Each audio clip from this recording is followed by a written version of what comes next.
Umaasa pa rin ang mga kaanak ng apat na nawawalang mangingisda na mahahanap pa rin sila ng buhay. Kaya naman patuloy ang search and rescue operations ng Philippine Coast Guard para sa kanila. May ulat on the spot si Jam. Jam?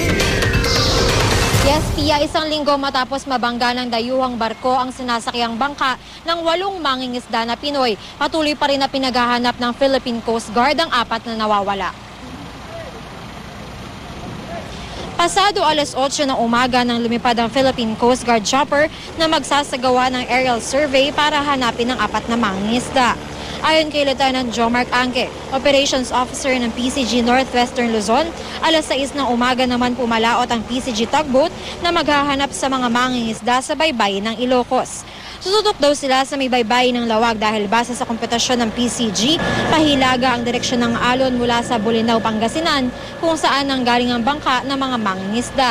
Aabot daw sa 70 to 100 nautical miles from the shore ang susuyurin ng PCG chopper. Hindi pa rin daw susuko ang Coast Guard kahit isang linggo nang nawawala ang mga mangingisda. Dahil posible pa naman daw na buhay ang mga ito, bagamat maliit na ang tsansa. Nauna nang sinabi ng mga kamag-anak ng apat na mangingisda na umaasa pa rin silang matatagpo ang buhay ang mga ito. Tulad ng mga nakaraang araw, magpapatuloy ang paghahanap ng Coast Guard hanggang dumilim.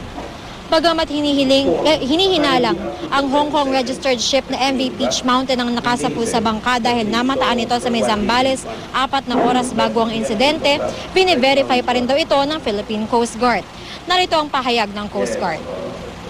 Although very slim na po yung chance of survival, pero we're still hoping na makuha natin sila sa ngayong araw. Pia, kung yung Philippine Coast Guard chopper daw ang makaka-recover doon sa mga mangingisda, ay dadalhin agad sila dito sa may Poro Points sa La Union. Pero kung yung tugboat ang makakahanap sa kanila, ay dadalhin ng mga ito doon sa pinakamalapit na pantalan para maisugod agad sa ospital. At yan muna ang latest mula dito sa La Union. Pia? Maraming salamat, Jam Sisante.